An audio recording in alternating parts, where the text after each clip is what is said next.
Barikalah wa asyhadu anna Muhammadan abduhu rasulullah nabiyya ba'da ma ba'du.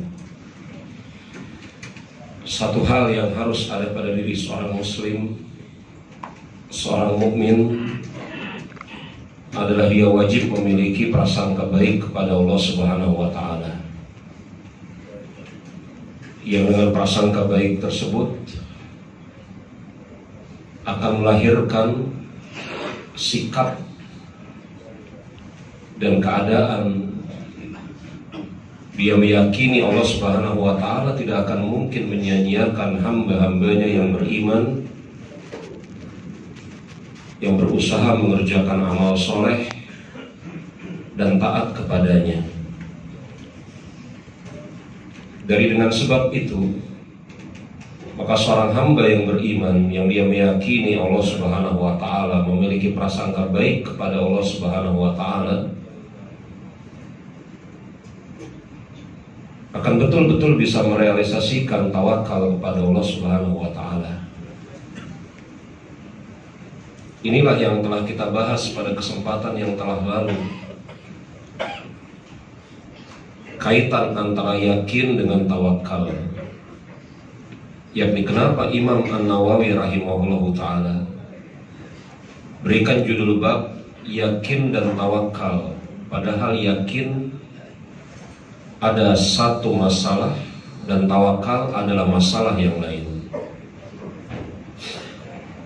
Dan di antara keindahan cara atau metodologi Imam Nawawi menyusun kitab Riyadhus Shalihin, kalau Anda mencermatinya, maka Imam Nawawi rahimahullahu ta'ala ketika membawakan misalnya judul bab yakin dan tawakal, beliau membawakan ayat-ayat dan hadis-hadis yang terkait dengan pembahasan tersebut. Bukan begitu saja,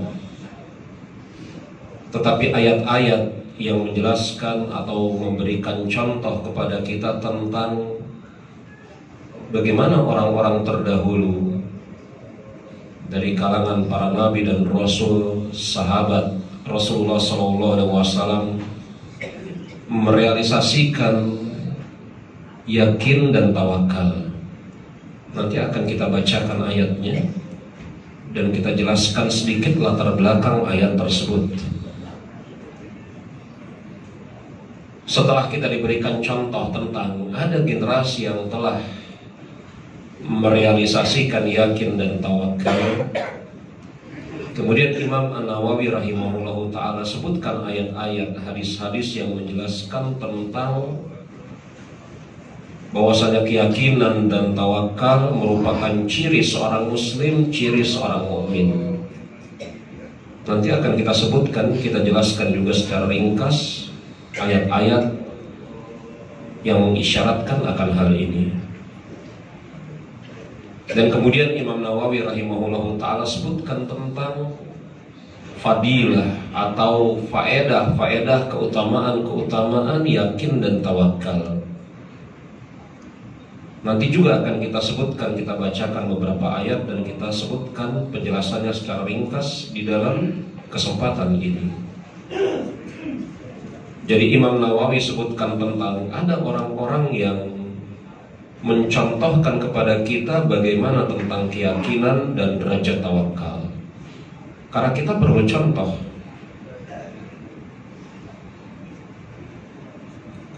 Itu yang pertama. Yang kedua, Imam Nawawi sebutkan tentang bahwasanya keyakinan dan tawakal ciri orang-orang muslim, ciri orang-orang mukmin.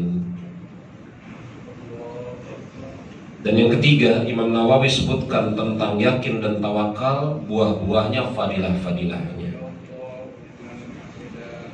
Ada beberapa ayat yang disebutkan oleh Imam Nawawi di dalam bab yakin dan tawakal. Ayat yang pertama terkait dengan perang Ahzab, di mana kaum Quraisy menghasut sekian banyak suku dari kalangan orang-orang Arab untuk bersama-sama serentak memerangi Rasulullah SAW. Perang Ahzab. Maka namanya diistilahkan sebagai perang Ahzab karena dia jamak dari hizb, kelompok-kelompok, yakni banyak sekali kelompok-kelompok yang bersatu padu untuk memerangi Rasulullah SAW dan para sahabat. Bahkan Rasul dan para sahabat mendapatkan pengkhianatan dari arah dalam, yakni dari kota Madinah itu sendiri. Bani Quraisyah yang awalnya mengikat janji untuk tidak mengganggu dan memerangi Rasul dan para sahabat, tiba-tiba kemudian membelot. Bani Quraisyah ini salah satu di antara kabilah orang-orang Yahudi yang tinggal di Madinah. Maka berkumpullah sekian ribu, disebutkan dalam kitab-kitab sejarah kurang lebih 10.000, 4.000 dari suku Quraisy, 6.000 dari berbagai macam kabilah, bersatu padu untuk memerangi Rasulullah SAW. Perang Ahzab ini dikenal juga dengan perang Khandaq.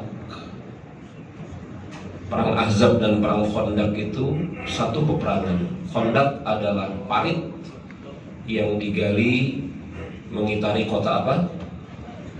Madinah, atas usul seorang sahabat yang bernama Salman Al-Farisi radhiyallahu anhu.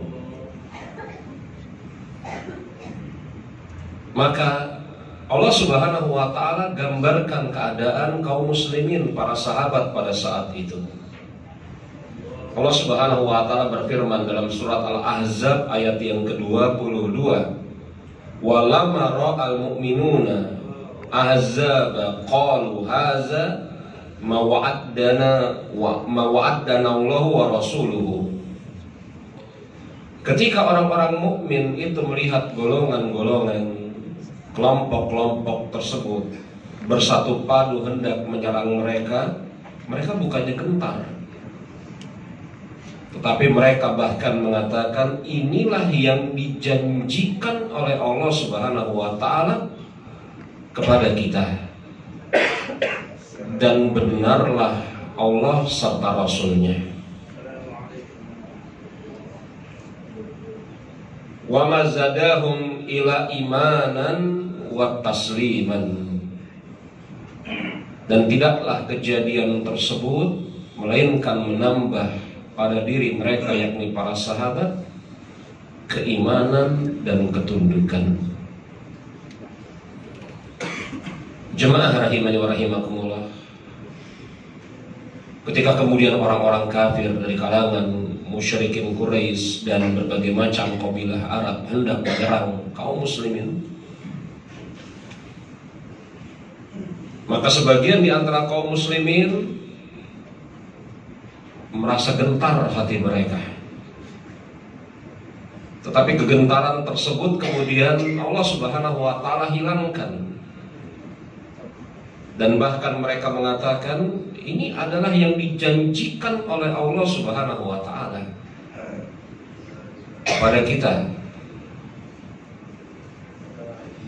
yakni jauh-jauh hari sebelumnya Rasulullah SAW memang telah menubuahkan bahwasanya orang-orang kafir Quraisy tidak akan bakalan senang menerima kekalahan mereka di perang Badar.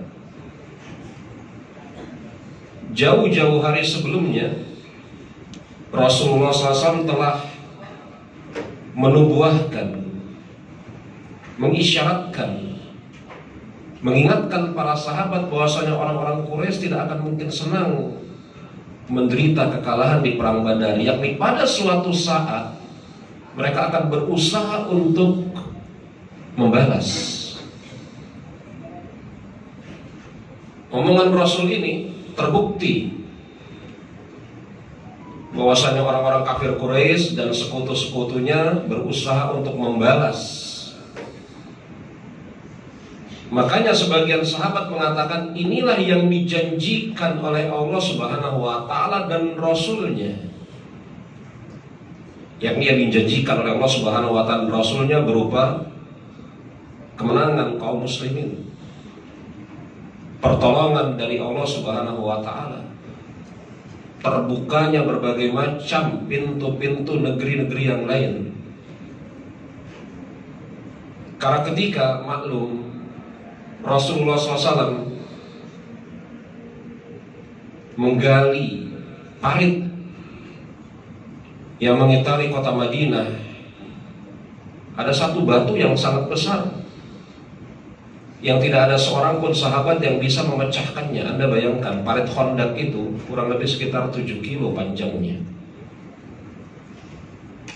lebarnya 3 meter rata-rata,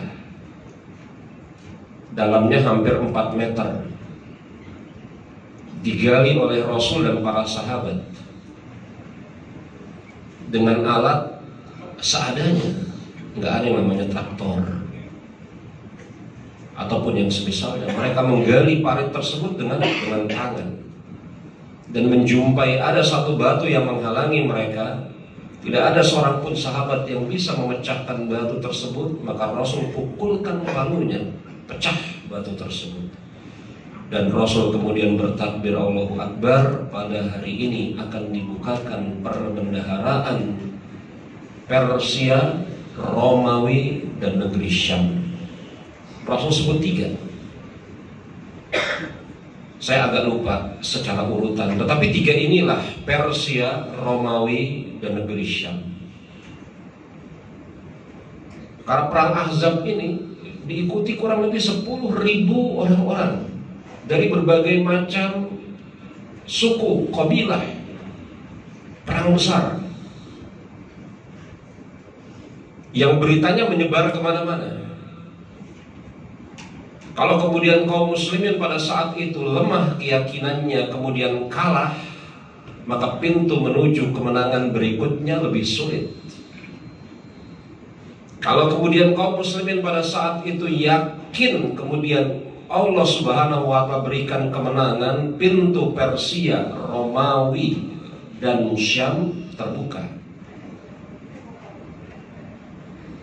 Maka sebagian sahabat mengatakan inilah yang dijanjikan oleh Allah Subhanahu wa Ta'ala maupun Rasulnya, yakni pintu menuju negeri Syam, Romawi, dan Persia.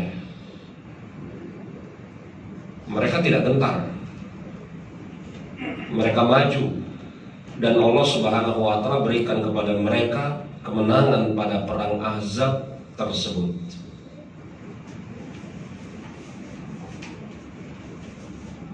Contoh yang kedua yang dibawakan oleh Imam An-Nawawi, kalau tadi contoh dari para sahabat terkait dengan perang Ahzab atau perang Khandaq. Perang Ahzab dengan perang Khandaq itu satu peperangan. Yang kedua, perang yang diistilahkan dengan perang Hamratul Asad. Hamratul Asad itu adalah suatu tempat antara Mekah dengan Madinah, lebih dekat ke kota Madinah, yang sampai hari ini tempat itu masih ada. Kalau Anda berjalan dari Mekah menuju ke Madinah atau sebaliknya, nanti akan Anda lihat kurang lebih sekitar 15 km dari Madinah menuju ke Mekah ada tanda, ada rambu daerah Hamratul Asad. Yakni orang-orang kafir Quraisy menyerang Rasulullah SAW dan para sahabat, yang kemudian kita kenal sebagai perang Uhud. Yang terjadi 3 fase. Fase pertama kaum muslimin menang, fase kedua kaum muslimin kalah, fase ketiga kaum muslimin menang kembali. Semuanya atas kehendak dan izin dari Allah Subhanahu wa Ta'ala. Maka kucar-kacirlah pasukan kafir Quraisy ini. Tetapi kemudian pemimpin mereka yang bernama Abu Sufyan, pada saat itu Abu Sufyan belum memeluk agama Islam, berinisiatif untuk mengumpulkan sisa-sisa pasukannya di daerah Hamratul Asad untuk kembali menyerang kota Madinah. Bayangkan habis perang Uhud, di mana kemudian Rasul dan para sahabat, ada sebagian mereka yang terluka, bahkan Rasul itu pipinya robek karena terkena mighfar. Mighfar itu apa? topeng perang, mighfar. Rasul tuh pipinya luka karena kena mighfar. Pipinya luka, giginya patah. Ini menunjukkan kepada kita Nabi kita Muhammad alaihi salatu wasallam manusia, bisa terluka, pipinya robek. Dan beliau tidak, bahkan jauh dari mencari apa yang namanya ilmu kebal. Sebagian orang mencari ilmu kebal, yang salah satu sebabnya atau dengan cara bersekutu dengan syaitan. Nauzubillah. Rasul kehilangan pamannya Hamzah, kehilangan orang-orang hebat, Mus'ab bin Umair dan yang lainnya pada saat perang Uhud. Bahkan 70 orang qori dari kalangan sahabat wafat pada saat perang Uhud. Allah Subhanahu wa ta'ala kabarkan kepada Rasulullah SAW lewat wahyu bahwasanya orang-orang kafir Quraisy dan sisa-sisa pasukannya berkumpul di daerah Hamratul Asad untuk kembali menyerang kota Madinah. Maka Rasul kumpulkan seluruh sahabat untuk mengarah pergi ke kota Hamratul Asad. Istilah kita menyambut bola. Dan para sahabat sami'na wa ata'na. Tidak ada di antara mereka yang kemudian menolak, padahal barusan kemarin menyelesaikan perang Uhud. Barusan kemarin menyelesaikan perang Uhud.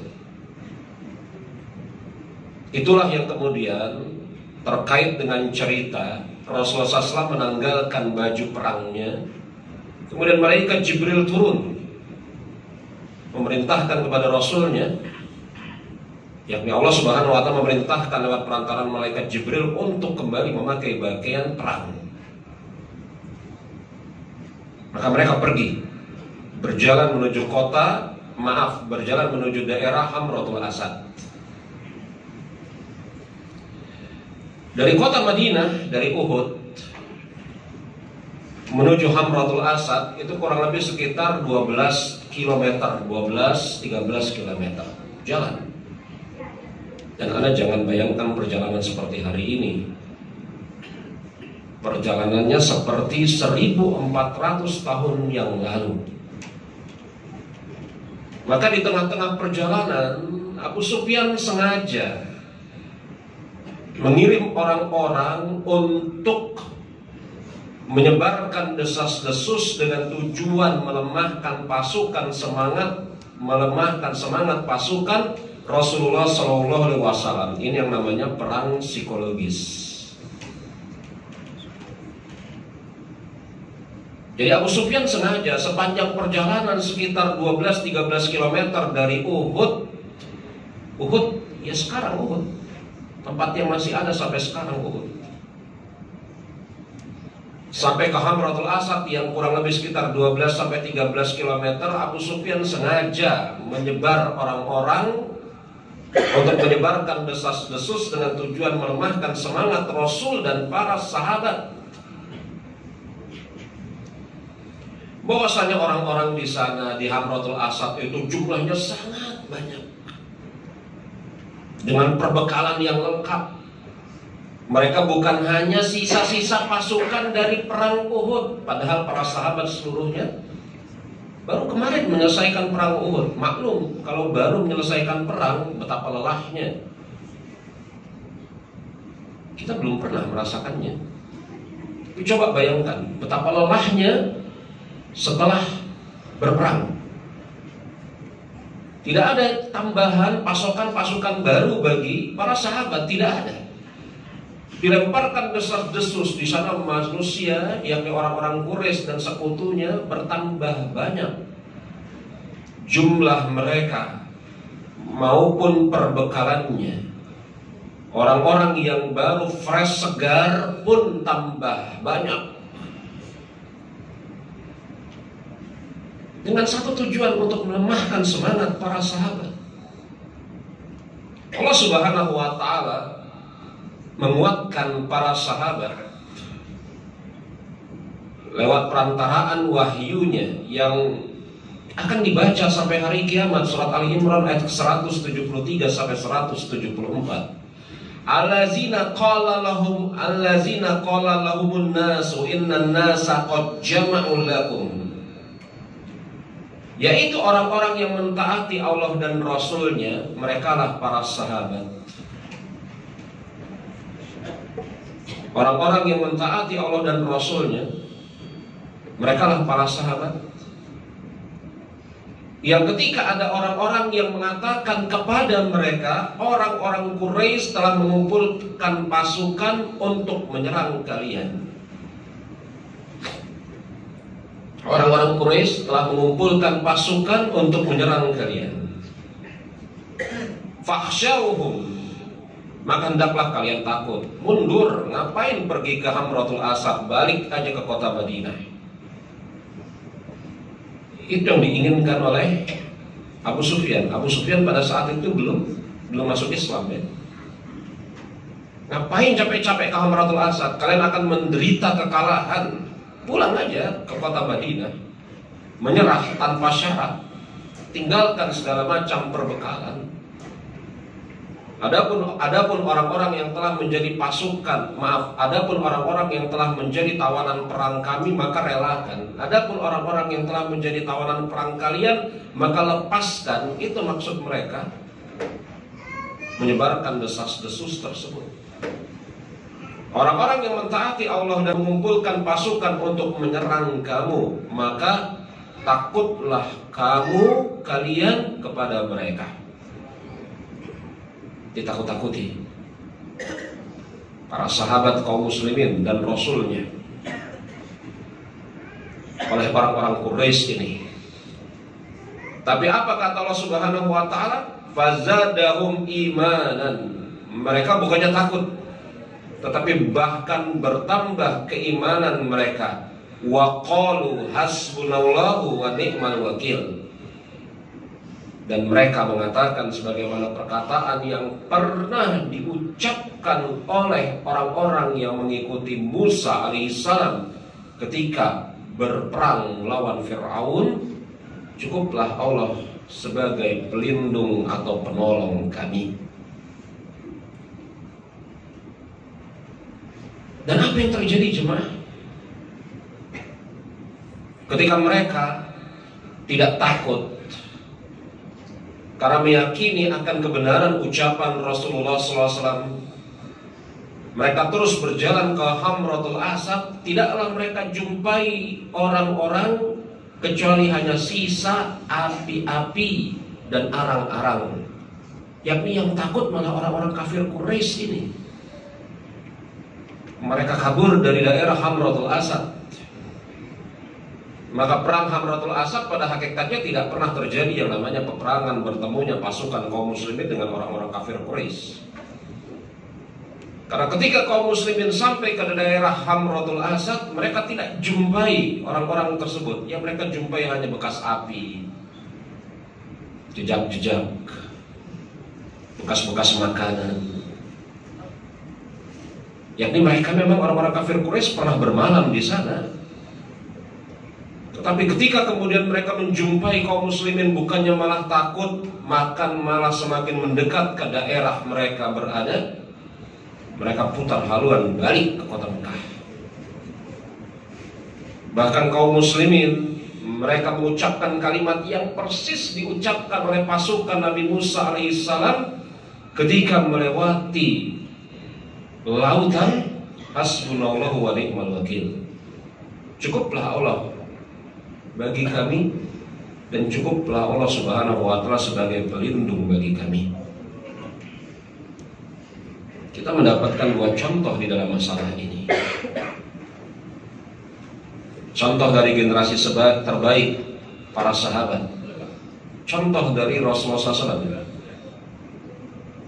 Bahkan di dalam keadaan yang sangat genting, seharusnya kemudian seorang muslim semakin yakin dan bertawakal kepada Allah Subhanahu wa ta'ala.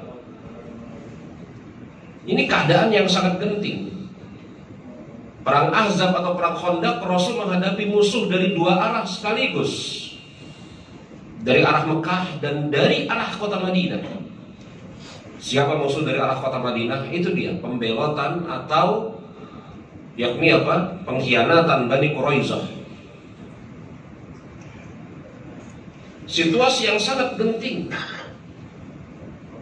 situasi yang mencekam, situasi yang sangat menyulitkan. Maka seorang muslim, sebagaimana Rasul dan para sahabat telah mencontohkan kepada kita, seharusnya bertambah keyakinannya dan bertambah rasa tawakalnya kepada Allah Subhanahu wa taala. Walaupun dalam setiap waktu seharusnya seorang muslim yakin dan bertawakal kepada Allah, apalagi dalam perkara-perkara atau hal-hal yang sangat genting. Bukan malah sebaliknya, memiliki prasangka buruk kepada Allah Subhanahu wa taala bahwasanya Allah Subhanahu wa taala akan meninggalkannya. Makanya di awal saya katakan, dan ini pembicaraan kita pada kesempatan yang telah lalu, seorang muslim seharusnya berbaik sangka kepada Allah Subhanahu wa taala. Bahwasanya Allah Subhanahu wa taala tidak akan menyia-nyiakan hamba-hambanya yang beriman lagi beramal soleh, yang dengan sebab itu dia yakin akan pertolongan Allah Subhanahu wa taala, dan kuatlah rasa tawakalnya. Ini suatu lingkaran yang sebenarnya tidak ada ujungnya. Prasangka baik menghasilkan keyakinan, keyakinan menghasilkan tawakal, tawakal melahirkan prasangka baik berikutnya. Lingkaran seperti yang saya sebutkan pada kesempatan yang telah lalu. Adapun pada bagian yang kedua, Imam Nawawi rahimahullahu ta'ala sebutkan ayat-ayat yang menjelaskan bahwasanya tawakal adalah sifat orang-orang yang beriman. Tawakal adalah sifat orang-orang yang beriman. Wa 'alallahi falyatawakkalul mu'minun. Hendaklah orang-orang yang beriman bertawakal. Ini kalau secara susunan bahasa, kalau kita ini kan diterangkan menerangkan ya. Masih ada ingat pelajaran bahasa Indonesia? Diterangkan menerangkan. SPO, subjek, predikat, objek, betul? Tapi kalimat ini, wa 'alallahi falyatawakkalul mu'minun, ini secara susunan bahasa agak janggal. Karena pada umumnya disebutkan subjeknya terlebih dahulu, predikatnya baru objek. Jadi kalau kemudian mau kita ikuti susunan bahasa, falyatawakkalul mu'minuna ilallah, seharusnya orang-orang mukmin bertawakal kepada Allah. Begitu. Tapi kemudian ketika didahulukan objek yakni Allah dibanding subjek yakni mukmin, ini menunjukkan pembatasan hasar, kata para ulama ahli lugah. Artinya, wa 'alallahi falyatawakkalul mu'minun, hendaknya orang-orang beriman bertawakal kepada Allah. Ini kalau diartikan secara lebih tepat, hendaknya orang-orang beriman hanya bertawakal kepada Allah Subhanahu wa ta'ala saja. Karena ada hasar tadi. Ini menunjukkan kepada kita bahwasanya tawakal merupakan salah satu sifat orang-orang yang beriman. Tawakal kepada Allah merupakan salah satu sifat orang-orang yang beriman. Saya harus katakan tawakal kepada Allah, bukan hanya tawakal ya. Karena tawakal itu bisa kepada sesuatu selain Allah. Iya betul. Tawakal itu bisa kepada sesuatu selain Allah. Maka bertawakal kepada Allah Subhanahu wa ta'ala sifat orang-orang yang beriman. Mengapa seorang beriman hanya bertawakal kepada Allah Subhanahu wa ta'ala? Karena dalam surat Al-Furqan ayat yang ke-58 Allah Subhanahu wa ta'ala mengatakan, wa tawakkal 'alal hayyi allazi la yamut. Dan hendaklah mereka bertawakal kepada Allah Subhanahu wa ta'ala yang maha hidup dan tidak pernah mati. Karena kalau kita bertawakal, kalau seseorang bertawakal kepada orang lain, orang lain ini suatu saat akan mati. Kalau seseorang bertawakal kepada benda mati, bagaimana orang yang hidup kok bertawakal kepada benda mati?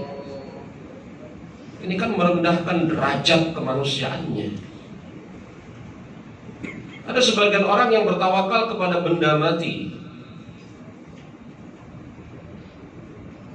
Ini kan merendahkan derajat kemanusiaannya. Dia hidup bertawakal kepada sesuatu yang mati, yang mana sesuatu yang mati ini bahkan tidak bisa bergerak, kemana-mana dia yang bawa. Ini sebagai contoh. Ya, sebagai contoh. Selama saya pakai cincin, selama saya pakai cincin yang ada batu ini, usaha saya akan lancar. Bertawakal kepada cincin benda mati. Bertawakal kepada cincin benda mati. Yang cincin ini dia yang pakai, dia letakkan, dia yang bawa. Ini batu membawa keberuntungan. Membawa keberuntungan apa? Batu itu dia yang bawa, dia beli lagi coba. Batu dia yang beli, tiba-tiba membawa keberuntungan. Yang untung itu orang yang jual batunya. Batu membawa keberuntungan, hoki katanya. Ini merendahkan derajat kemanusiaan, menyandarkan urusannya kepada benda mati. Menyandar urusan kepada sesama makhluk hidup saja tidak boleh. Karena makhluk hidup, manusia suatu saat akan mati. Makanya Allah Subhanahu wa taala mengatakan wa tawakkal 'alal hayyi allazi la yamut. Bertawakallah kalian kepada Allah. Apa alasannya seseorang muslim harus bertawakal kepada Allah? Karena dia maha hidup dan tidak pernah mati. Maka kalau Anda hendak bertawakal kepada sesuatu, pastikan dia maha hidup, gak pernah mati. Ustaz, ya, saya tidak mau hanya bertawakal kepada Allah. Oke, saya hendak bertawakal kepada yang lain selain Allah. Kalau seperti itu, kalau Anda hendak bertawakal kepada sesuatu selain Allah, pastikan dia memiliki sifat hidup tidak pernah mati. Oh, tidak ada Ustaz. Nah, menunjukkan tidak boleh bertawakal kepada sesuatu selain Allah. Pastikan dulu. Pastikan dia hidup dan tidak pernah mati. Hidup ini. Jadi Ustaz, iya, kenapa Allah Subhanahu wa taala mengatakan wa tawakkal 'alal hayyi allazi la yamut? Bertawakallah kalian kepada Allah yang hidup dan tidak pernah mati. Kenapa hidup dan tidak pernah mati disebut di dalam ayat ini? Bukankah hidup itu konsekuensinya tidak mati? Jawabannya iya di satu sisi, tapi sisi yang lain ada makna kata para ulama. Bertakwalah kalian kepada Allah, bertawakallah kalian kepada Allah yang maha hidup. Perkataan yang maha hidup ini untuk menghilangkan kesan akan kebolehan bertawakal kepada benda mati. Maka tidak boleh bertawakal kepada batu, bertawakal kepada apapun. Ya, batu, keris, apa lagi? Ini benda-benda mati. Tidak memiliki sifat al-hayy, tidak memiliki sifat hidup. Oh, kalau begitu boleh bertawakal kepada benda hidup, Ustaz? Tidak. Kenapa? Karena Allah katakan allazi la yamut, yang tidak pernah mati. Makhluk hidup suatu saat mati. Maka sempurna. Al-hayy menunjukkan tidak boleh bertawakal kepada benda mati. Allazi la yamut menunjukkan tidak boleh bertawakal kepada sesuatu yang akan mati. Lengkap ya. Maka al-hayyu di satu sisi memang bisa mewakili allazi la yamut, tetapi di sisi lain lafaz al-hayyu dan allazi la yamut ini memberikan makna tambahan.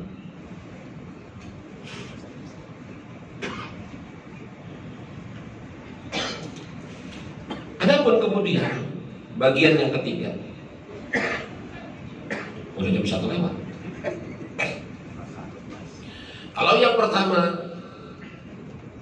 kita diberikan contoh oleh Allah Subhanahu wa taala di dalam Al-Qur'an tentang orang-orang yang bertawakal, yakin kepada Allah Subhanahu wa taala. Mereka lah para sahabat dalam 2 kasus peperangan Ahzab dan Hamratul Asad. Yang kedua, menunjukkan bahwasanya bertawakal kepada Allah merupakan salah satu sifat orang-orang yang beriman. Maka yang ketiga, Allah Subhanahu wa taala menyebutkan di dalam banyak kesempatan tentang fadilah, faidah dari keutamaan orang yang bertawakal kepada Allah. Di antaranya, wa may yatawakkal 'alallahi fahuwa hasbuhu. Siapa yang bertawakal kepada Allah Subhanahu wa taala, niscaya Allah Subhanahu wa taala akan mencukupi keperluannya. Surat At-Tolak ayat yang ke-30. Ini dia yang di awal saya sampaikan. Seorang muslim harus memiliki prasangka baik kepada Allah Subhanahu wa taala. Kalau dia berusaha berjalan di atas syariat, Allah Subhanahu wa taala tidak akan mungkin menyia-nyiakan dirinya. Dan siapa yang bertawakal kepada Allah, lagi-lagi bertawakal kepada Allah, niscaya Allah akan mencukupkan keperluannya. Jadi di sini ada syarat dan kemudian ada hasil apabila syarat tersebut terpenuhi. Saya perlugas pembicaraannya dengan pakai metode ini. Surat At-Tolak ayat ke-30 ini ada syarat dan ada hasil apabila syaratnya terpenuhi. Syaratnya apa? Siapa yang bertawakal kepada Allah, itu syaratnya. Maka hasilnya, niscaya Allah akan mencukupkan segala keperluannya. Ada syaratnya, ada hasil dari syarat. Jadi kalau kemudian ini kritik buat saya pribadi dan mungkin Anda juga, ada hal-hal yang kayaknya keperluan kita tidak tercukupi.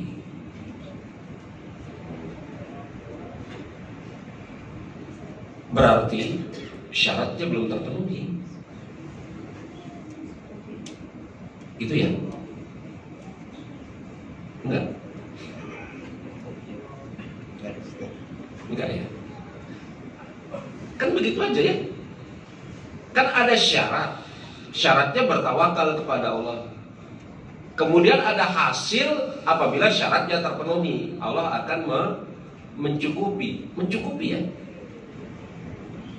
Bukan kemudian memberikan dalam bentuk berlimpah ruah. Itu bonus. Itu bonus.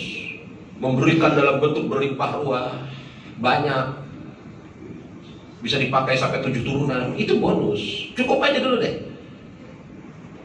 Berarti ada syarat dan ada hasil yang apabila syaratnya terpenuhi. Hasilnya adalah Allah akan mencukupi segala keperluannya. Yang menakjubkan di dalam ayat ini segala keperluannya, coba. Bukan satu aja. Segala sesuatu yang dia perlukan Allah akan cukupi. Saya ulangi, ini kritik bagi saya dan mungkin Anda juga bermanfaat kritik ini. Kalau kemudian kita jumpai ternyata ada keperluan kita yang tidak terpenuhi, maka ini menunjukkan syaratnya juga tidak terpenuhi. Kapan syaratnya terpenuhi? Dan Allah Maha menepati janjinya.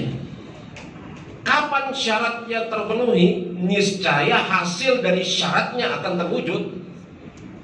Kalau kemudian hasilnya tidak kita jumpai, ini menunjukkan syarat yang ada pada diri kita masih kurang.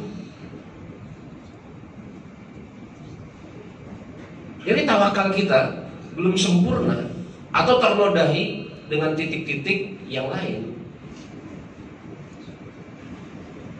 Tapi ayat ini menunjukkan kepada kita betapa agungnya tawakal. Tawakal merupakan salah satu sebab di mana keadaan seorang muslim segala sesuatunya akan dipenuhi oleh Allah Subhanahu wa taala. Lalu kalau Anda berbicara tentang bagaimana caranya mencapai derajat orang-orang yang bertawakal, maka insya Allah ta'ala pembahasannya akan kita lanjutkan pada kesempatan-kesempatan yang berikutnya. Kan begitu ya? Kan tersisa. Kalau contoh sudah diberikan, kewajiban yakin dan tawakal telah disampaikan, fadilah dari yakin dan tawakal juga telah dikemukakan, maka tinggal tersisa satu hal yang sangat penting, bagaimana caranya mencapai atau menggapai derajat orang-orang yang yakin dan bertawakal. Kapan itu dibahas? Pada kesempatan yang berikutnya. Biarkan saya gantung sampai di sini supaya Anda penasaran, dan saya insya Allah bulan depan kesini lagi. Saya tutup dengan mengucapkan, ada pertanyaan? Tidak ada, Ustaz. Kosong. Saya tutup dengan mengucapkan subhanakallahumma wa bihamdika asyhadu an la ilaha illa anta astaghfiruka wa atubu ilaik. Wa akhiru da'wana alhamdulillahirabbil alamin. Assalamualaikum warahmatullahi wabarakatuh.